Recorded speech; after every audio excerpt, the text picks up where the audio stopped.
Being financially independent for me and my daughter would mean like being able to introduce her to things that she's never been introduced to before, being able to put her through school when her time comes to go to school, and generally just being a positive male role model for her, and showing her that, you know, you can do better if you apply yourself. And I just want her to be proud of me. Yeah.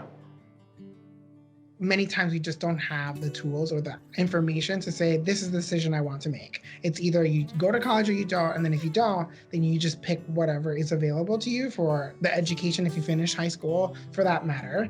And if you don't, then what are your options, And what is the likelihood of you being successful and being able to create kind of that generational wealth for your family? It's very limiting. My decision to join the Army, there was various reasons for that.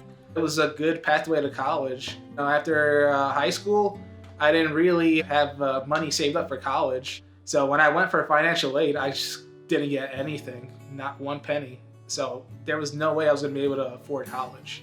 It just wasn't a viable option. Latinx community members come from underfunded, under-resourced areas. And then by the time they get to higher education, they are ill-equipped, are not financed enough to be successful in higher education. And if they are, it's due to opportunity or someone actually invested in them. And typically that'll be someone who shares their identity. It is imperative to close the Latinx student-teacher diversity gap. You want representation on your faculty who are able to communicate with your students so they can get the education that they need to be successful.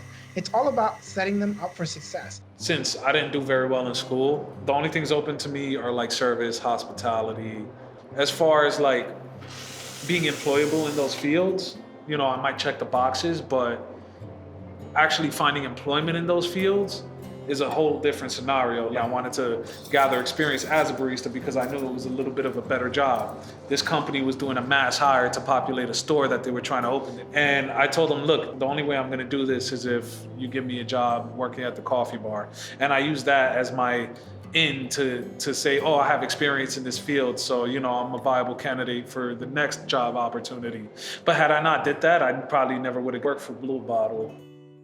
I was lucky to be able to serve in the United States Army.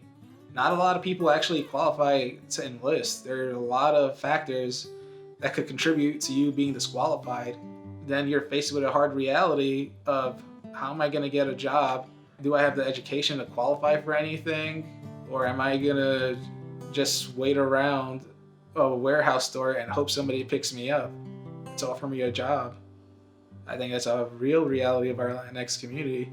We are contributors to our society, and to be seen as less than or second-class citizen is disrespectful. We are the largest ethnic minority in our country, and we are growing.